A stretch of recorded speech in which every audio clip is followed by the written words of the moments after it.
बंदे तो नहीं अंदर? एक बंदा है किधर होता है?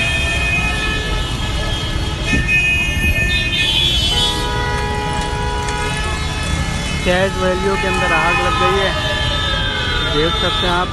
Tariq road, main Tariq road के ऊपर जो शहर बना हुआ है वहाँ पे